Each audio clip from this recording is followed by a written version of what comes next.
Olá, meus colegas do setor elétrico. Sou o Sérgio Santos da Embrastec.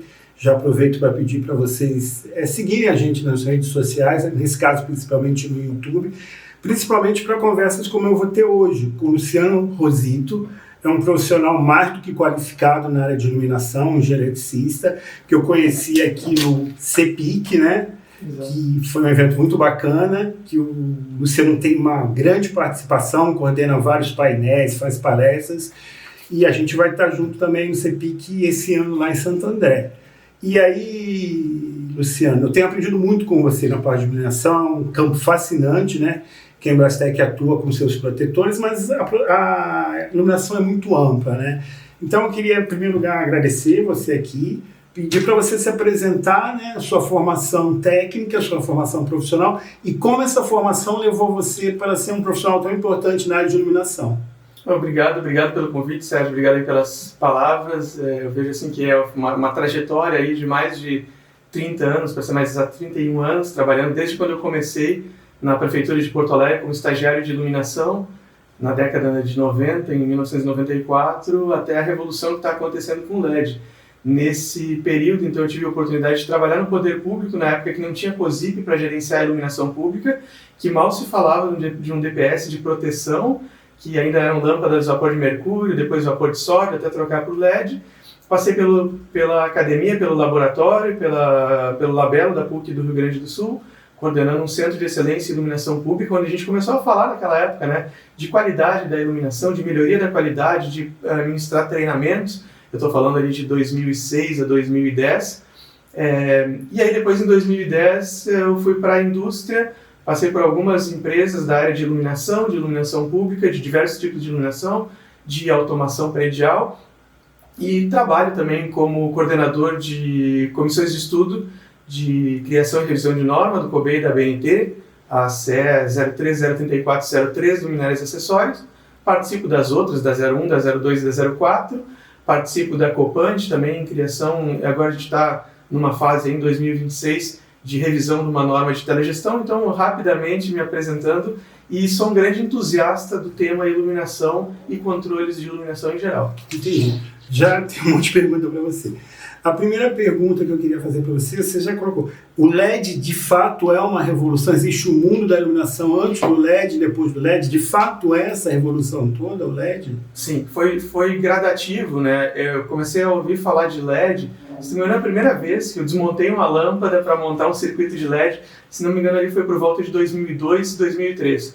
Um grande professor e amigo, Isaac Rosenblatt, me disse uma vez: Luciano, estuda LED porque isso é o futuro.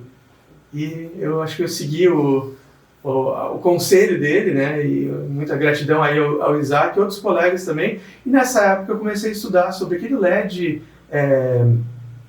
de baixa potência, pequeno. Aquela luzinha, desculpa, aquela vermelhinha que a gente aprendia na escola técnica. Exato, aquela foi desenvolvida em 1962. Um cientista descobriu que era possível gerar luz, estava pesquisando sobre laser, e descobriu que era possível gerar luz e luz vermelha. Nick Holonoyak, o nome desse cientista, dos Estados Unidos.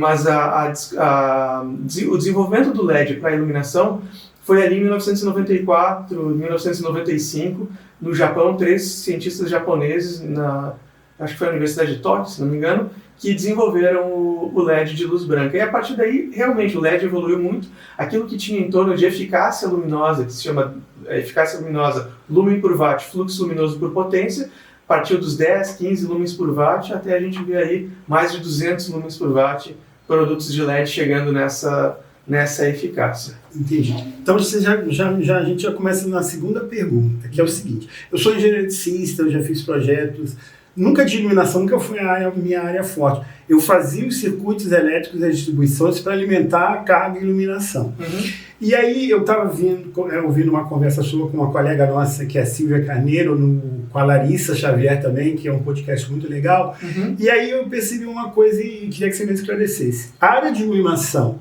ela tem a ver com engenheiro eletricista, nós tem a ver com os arquitetos que são especializados em iluminação, em conforto visual, em ergonomia. Como é que você dividiria isso assim? Tipo assim, qual o conhecimento que nós, engenheiros eletricistas, já temos para trabalhar com iluminação e qual o conhecimento nós precisamos ter para trabalhar com iluminação? Essa é um ponto legal para a gente comentar, porque assim, iluminação é multidisciplinar. Isso eu tenho alguns amigos que sempre me comentaram isso. Quando eu comecei a trabalhar com iluminação, eu tinha também muita dúvida até onde eu posso ir, o que eu posso fazer com minhas atribuições profissionais, né? Então, acho que existem alguns pontos aí que são interessantes da gente comentar, mas é multidisciplinar. Então, é interessante que uma parte da iluminação, a parte de projeto, conceitual, do desenho da luz, da arquitetura da iluminação, muitos arquitetas trabalham com isso. Tem uma grande associação aí que está se desenvolvendo muito, a ASBAI, Associação Brasileira dos Arquitetos de Iluminação, que era presidida pela Mohana Barros de Recife, agora pela Marina de Florianópolis, e desde a época que era a Cristina Maluf, lá de Porto Alegre, e outras pessoas, grandes profissionais que passaram pela diretoria da ASBAI, são esses profissionais que muitas vezes comunicam pela luz, fazem o conceito do projeto de iluminação, o que querem comunicar, projetam tecnicamente também os níveis de acordo com as normas e desenvolvem mais a parte do projeto luminotécnico em si. Mas o engenheiro eletricista, o papel também é toda a parte do dimensionamento elétrico, do circuito, a parte do dimensionamento também do produto, da luminária, e aí entra também a parte dos colegas de mecânica, porque uma luminária, por exemplo, uma luminária pública, ela tem que ser projetada para a força do vento. O poste, a NBR 14744 de postes metálicos também. Quem projeta poste é engenheiro mecânico.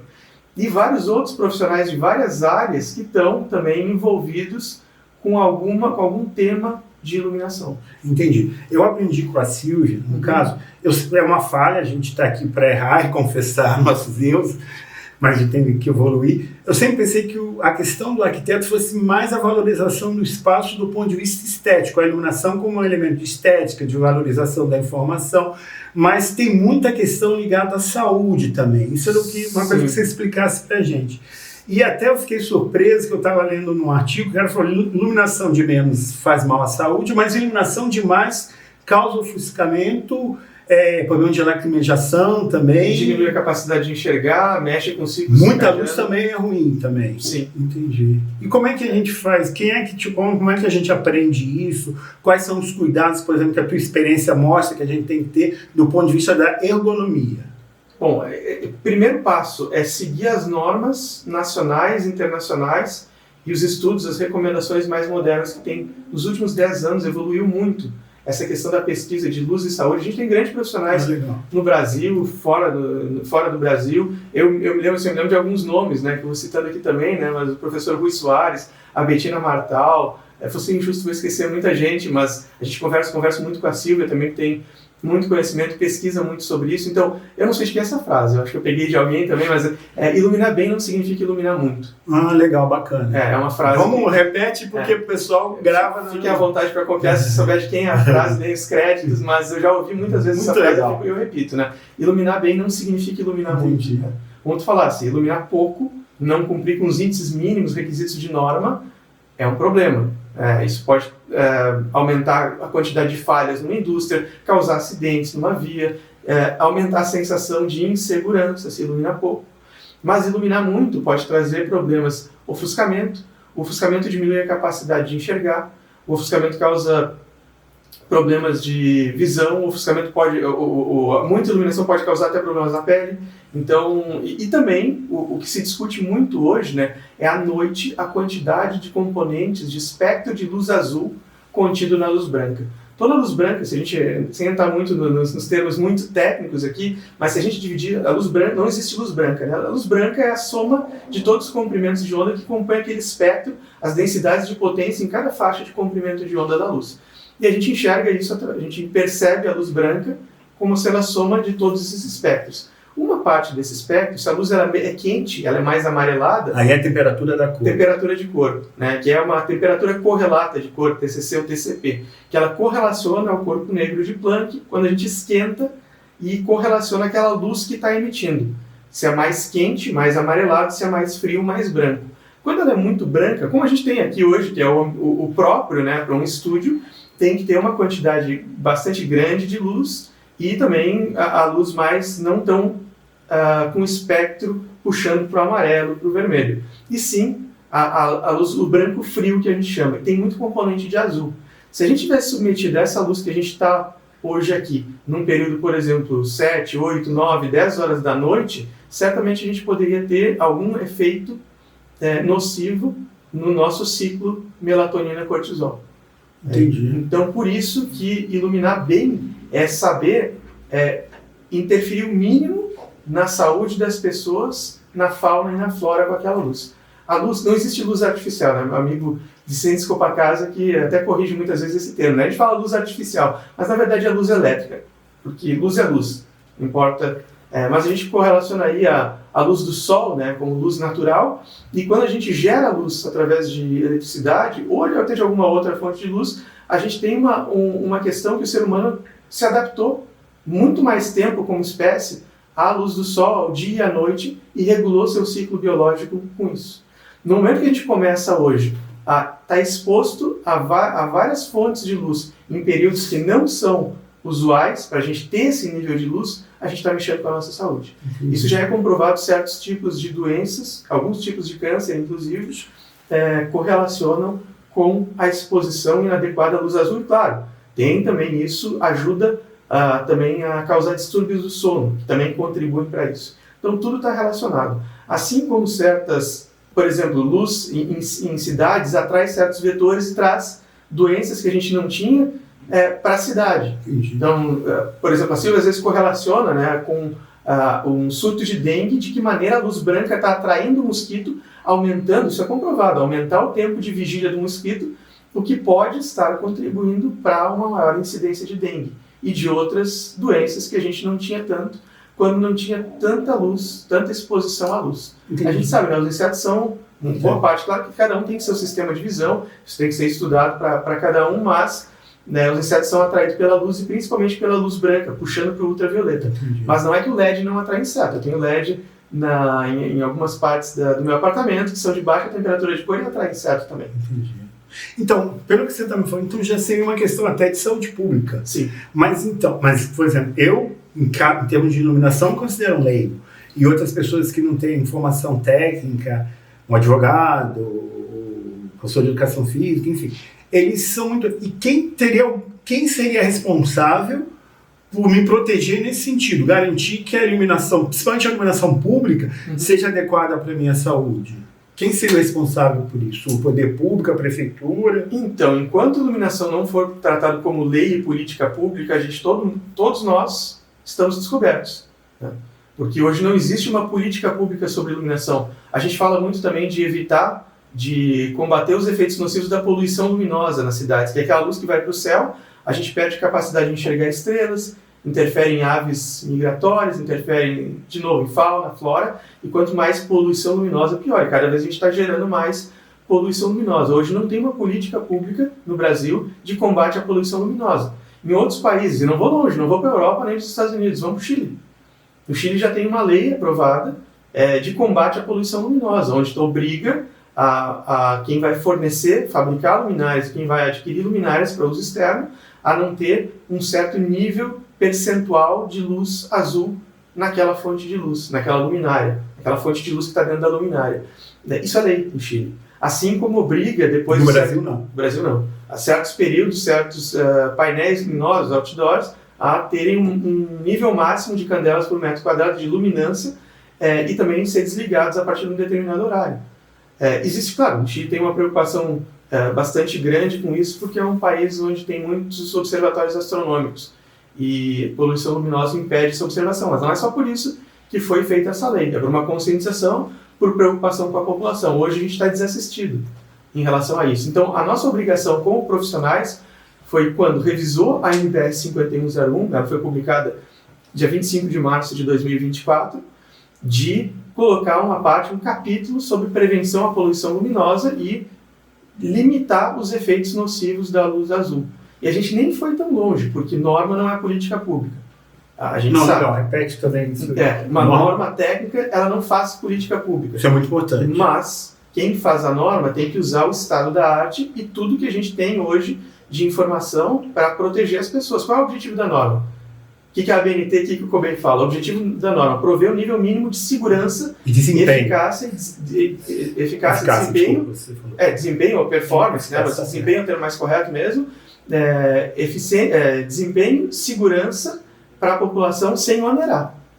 Então, o que a gente fez quando revisou a NBR 5101? E eu fui um dos 5 que votou justamente. Como não é uma política pública, a gente não podia limitar a questão percentual da luz azul. Então, o que a gente fez? Considerando, tem uma parte da NBR 5101, se não me engano, item 7.2, capítulo 7, que a gente colocou lá. Considerando os efeitos nocivos à saúde do ser humano, fauna e flora, já comprovados por estudos, deve se utilizar temperaturas de cor abaixo de 2.700 Kelvin em vias principais e abaixo de no máximo 2.200 Kelvin em vias locais. Por quê? Porque não é a forma técnica mais correta de fazer, mas ajuda a diminuir o espectro de luz azul. Então, na norma, a gente colocou isso. Infelizmente, a norma, isso foi publicado em março, e por movimentações de vários órgãos... Março agora de 2025. De 24. Em setembro de 25 foi publicada uma emenda sem consulta da comissão, sem anuência da comissão, nunca vi fazer isso em normas, né? Até como coordenador de outra comissão de normas, achei, assim, não era o normal ter feito isso. Enfim, dia 20 de setembro, mudaram o termo deve para convém.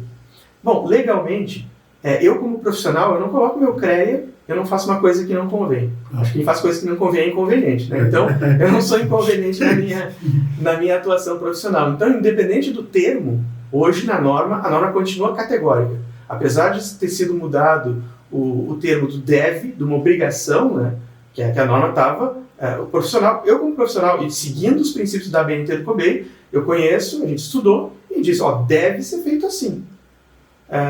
Algumas entidades entenderam que deveria ser, não é que deve, convém. Independente disso, acho que o profissional hoje, que faz um projeto em desacordo com a norma, uma coisa que diz convém fazer assim, e faz o que não convém, legalmente também pode ser acionado. Mas você falou uma coisa muito importante. Norma não faz política pública, né? E quem faz? Então, qual é o papel do poder público? Qual órgão? É a prefeitura? É o governo do estado? É o IMET? Quem vai fiscalizar a qualidade dessa iluminação? E aí, desculpa, eu só vou colocar duas coisas. Uma é a qualidade do ponto de vista da minha saúde. Aí eu vou passar o certificado de bobo meu aqui. Eu estou numa praia, numa orla marista, aquela luz, eu acho que coisa bonita, uma iluminação. E é ruim para mim, sem que eu saiba, e é ruim para a natureza, que é o que eu estou lá buscando, né? Exato. Então, como você falou, muita iluminação não é boa iluminação. Mas eu não sei, eu acho que quanto mais a noite parece o dia, melhor, e eu estou totalmente errado. A prefeitura é responsável por iluminar. Isso. Mas aí cabe ao engenheiro, ao arquiteto da prefeitura. Sim. Aí tem um profissional como você, qualificado, que é um consultor, que a prefeitura deve contratar para fazer a intermediação entre quem fornece e o cidadão que recebe o serviço. Como é que funciona isso? Então, norma não é para fazer política pública, mas política pública deve ser feita em cima de norma. Então, acho que já existe uma lacuna de não ter uma política pública de orientação e de uma legislação em termos de limitação de poluição luminosa e de aplicação correta de iluminação pública para todo o Brasil. Então a gente está falando de cidades inteligentes. Né? É inteligente uma cidade que joga luz na sua orla, que prejudica o meio ambiente, que interfere em comunidades locais, que interfere na saúde das pessoas, que interfere, a gente tem relatos de plantações que queima a própria plantação quando tem iluminação em excesso, né? Porque a planta não respira à noite se tem iluminação. Então, assim, quem deveria fazer isso? Do ponto de vista do produto, o Inmetro. No momento que a gente tem uma certificação, essa certificação foi publicada em 2017, atualizada em 2022, só que foi atualizada só em termos mais burocráticos, não em termos de melhorias de qualidade. Hoje, por exemplo, a gente vive em 2026 ainda, numa fase onde a norma diz que convém ou recomenda, né, utilizar a temperatura de cor baixa, e o Inmetro não permite certificar luminárias com 2.200 Kelvin de temperatura de cor. Então, respondendo, quem deveria proteger ou permitir a aplicação disso é o Inmetro. Quem regula os índices de eficiência energética é o Ministério das Minas e Energia. E quem deveria estar preocupado e normalmente não está muito envolvido nessas discussões em relação à saúde da população, fauna, flora, seria o Ministério da Saúde e do Meio Ambiente. Entendi. Isso é aquela primeira parte, a gente falou em relação à saúde, ao bem-estar, mas uma coisa que me preocupa também é que isso é um investimento, a iluminação pública é um investimento que o cidadão faz através dos seus impostos, né? Sim. E aí como é que fica aí do ponto de vista elétrico mesmo? A gente está falando de eficiência energética, de confiabilidade, de custo de manutenção. Eu também tenho minhas frases, né? Eu sempre falo que aqui no Brasil a gente troca muito capex por opex. Custo a gente economiza na hora de implantar a rede, de iluminação no caso, e depois a gente vai passar o resto da vida mantendo, trocando lâmpada, aquela coisa. E como é que está essa parte na sua avaliação aqui? Olha, eu não sou muito otimista, porque assim, hoje, em termos, falando agora de iluminação pública, luminárias públicas, cidades, a gente vê hoje uma busca muito grande, exatamente isso que falasse. É uma busca muito grande por redução do CAPEX. Por redução, comprar luminárias o mais barato possível para fazer o mínimo de investimento inicial. E a gente sabe que isso traz problemas de médio e longo prazo. A gente estava falando isso, né, no CEFEX. O investimento em cápsulas, se a gente pegar o custo total de uma operação TCO, o custo total de operação de vida de um sistema de iluminação, vamos pegar uma vida útil de uma luminária de 12 anos, o investimento inicial é mais ou menos 15% do custo total de operação desse sistema. O resto é manutenção e energia. Então, se a gente planeja mal, e o Brasil não tem uma cultura muito boa de planejamento, a gente tem muito a melhorar com isso, a gente não aplica o melhor custo-benefício, né?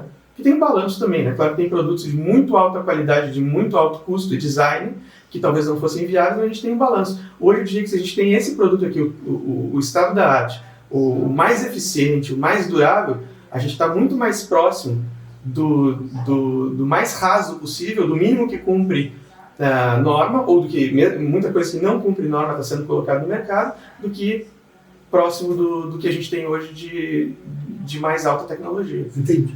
Eu estava assistindo, né, comecei lá o podcast lá da minha amiga Larissa, lá com você, a Silvia.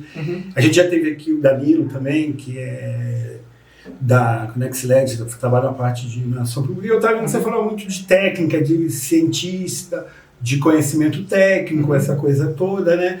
E a gente investe no Embrastec muito em estudando as luminárias, estudando o próprio LED, estudando os equipamentos eletrônicos para saber como protegê-los melhor, de maneira mais eficiente, né?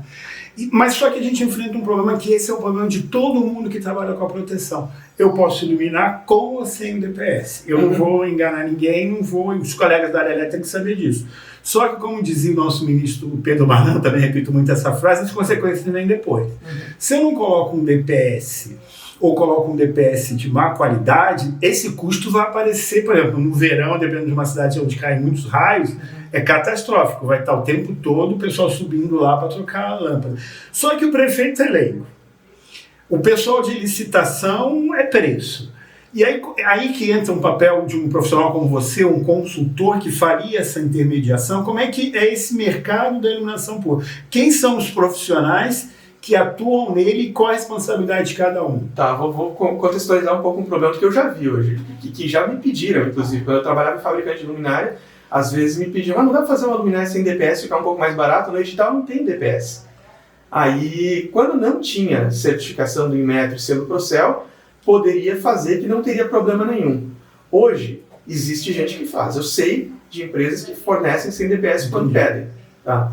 Mas, hoje, se pegar a fiscalização do Inmetro, o Procel não é o papel dele fiscalizar, né?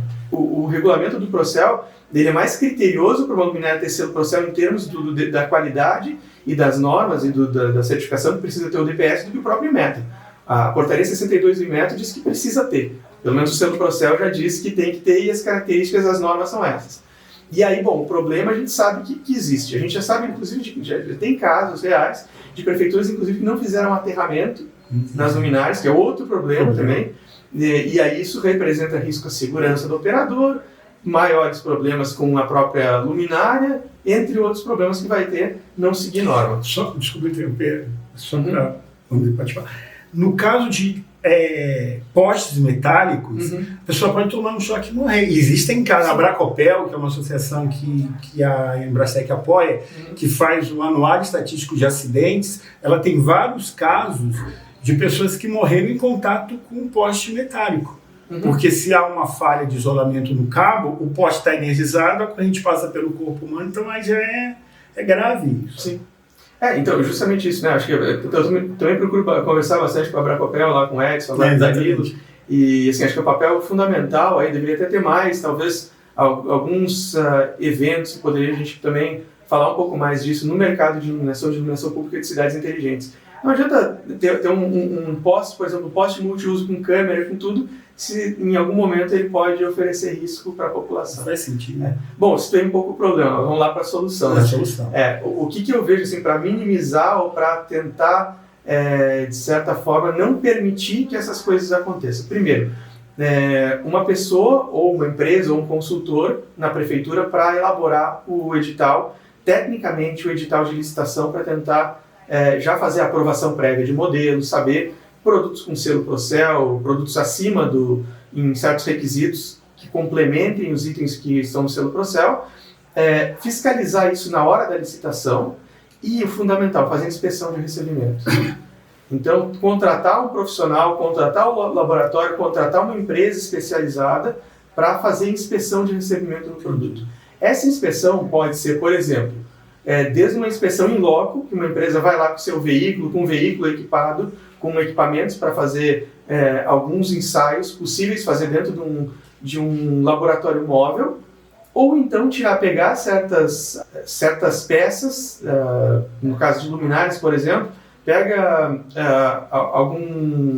estou tentando buscar a palavra, de um lote, pega por amostragem algumas peças e manda para um laboratório para fazer os ensaios. É claro que isso envolve um pouco mais de custo, envolve tempo, né, também para liberar o lote para pagamento, mas no momento que faz isso, o fabricante já sabe que vai ser cobrado.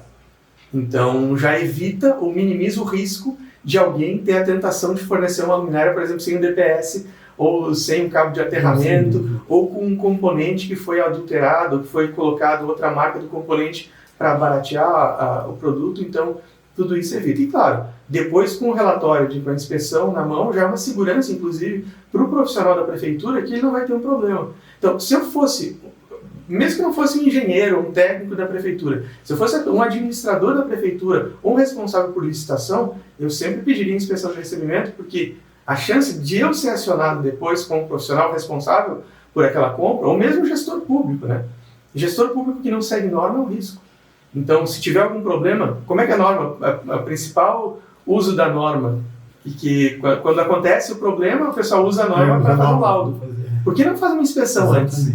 Então, no caso por exemplo, de verificar se o DPS é o mesmo que está lá no selo Procel, uma inspeção visual. Isso não custa caro para contratar uma empresa, um profissional, para, na hora que receber o primeiro lote, fazer uma inspeção visual. Porque eu sempre falo, produto de qualidade custa menos. Produto ruim que custa muito, né? Então a gente vê muitas vezes DPS ali que a gente sabe que não tem condições técnicas. E a gente não acredita nem no nosso DPS, por isso a gente certifica. A responsabilidade é tão grande que a gente também, esse processo de certificação que você falou, nós fazemos nos nossos produtos para entregar ele com qualidade. Só que aí no caso, Rosito, a gente procura trazer, sinceramente, a gente procura trazer profissionais assim qualificados para você, porque hoje em dia também tem um problema aqui, eu também com você, a gente está há 30 anos nessa estrada. A gente começava com mais recurso, mais apoio, a gente entrava numa empresa, tinha mais engenheiros, e aí hoje em dia as pessoas iniciam muitas vezes sozinhos, isso é muito complicado, né? Então eu acredito que em algumas cidades, ou muitas cidades do Brasil, a pessoa é um jovem, recém-formado, ele é contratado por uma prefeitura, ele tem que administrar uma série de coisas aqui. E aí eu queria que você, a gente está caminhando já para o final, você falasse agora um pouquinho do próprio Rosito, do engenheiro Rosito, do engenheiro Luciano Rosito, da seguinte situação. Você tem uma contribuição muito grande, você é uma referência também, isso é importante que os colegas conheçam, os profissionais que são referência em cada área, é uma espécie de selo de qualidade. Então, por exemplo, na iluminação, tem a Silvia, tem o Luciano Rosito, são pessoas que dão respaldo para a gente pelos anos, pela credibilidade, essa coisa toda.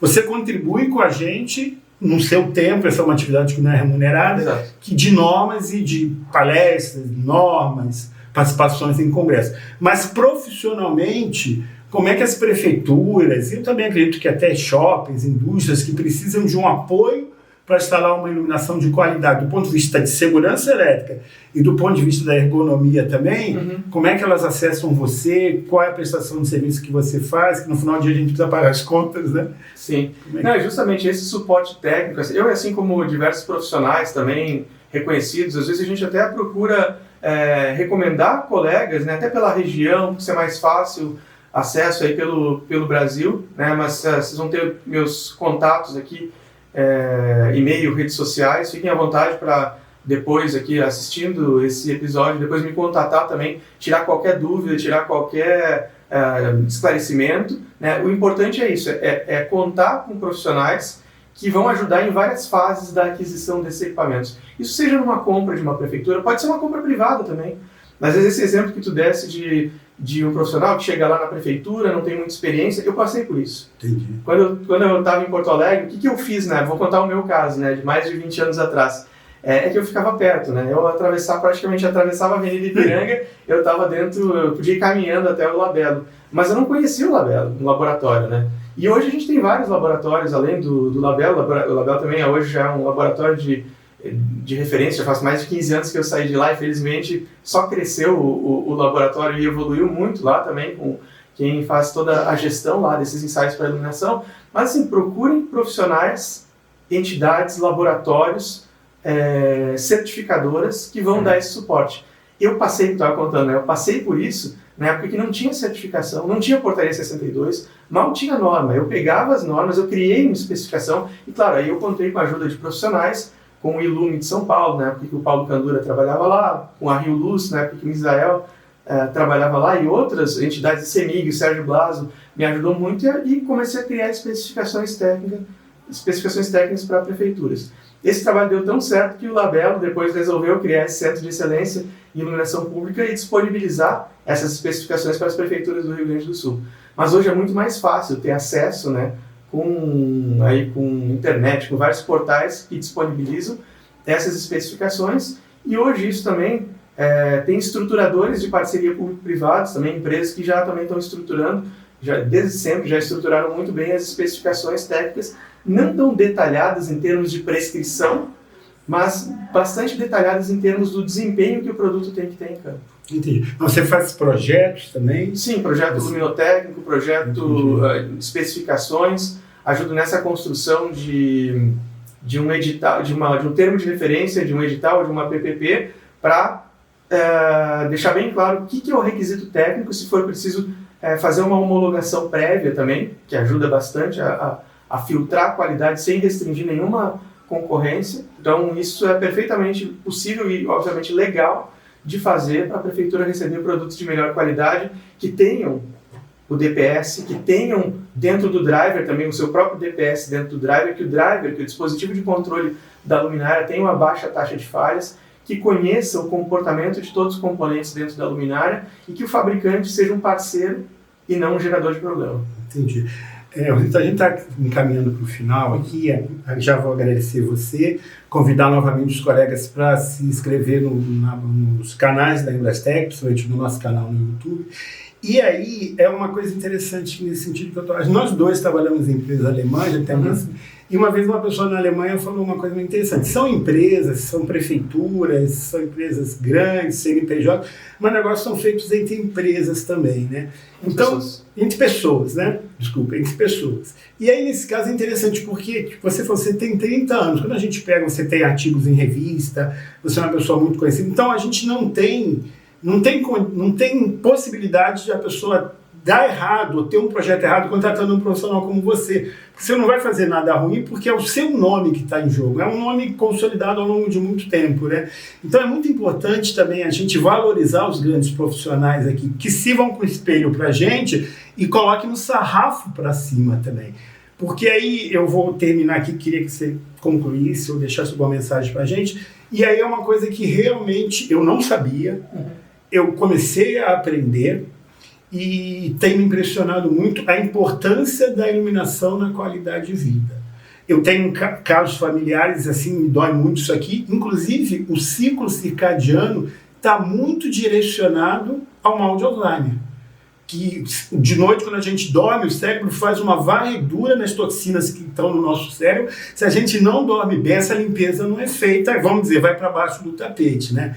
Então, eu queria que você, se possível, deixasse uma mensagem para os políticos, né? A gente fala tão mal deles, mas eles são tão importantes, prefeitos, vereadores, da importância deles terem uma iluminação pública nas cidades dele que garanta a mobilidade, o turismo também, lugares de turismo, a iluminação também ajuda muito nesse ponto, e a segurança também patrimonial, né? Quantas coisas a iluminação traz de benefícios para a gente. Sim. E uma coisa que eu faço bastante também, às vezes, é um treinamento, né, prévio, seja com uma prefeitura, com uma empresa, com um fabricante, mas treinamentos, pode ser desde um treinamento básico, com conceitos básicos de iluminação, onde a gente já fala dessa questão do ciclo circadiano, mas agora voltado mesmo para as prefeituras, para os administradores, para os gestores públicos, políticos. Pensem em iluminação não só como tirar aquela luz amarela do sódio para colocar a luz branca do LED. Tá? Não é porque se fizer uma iluminação de qualidade vai ser menos notado.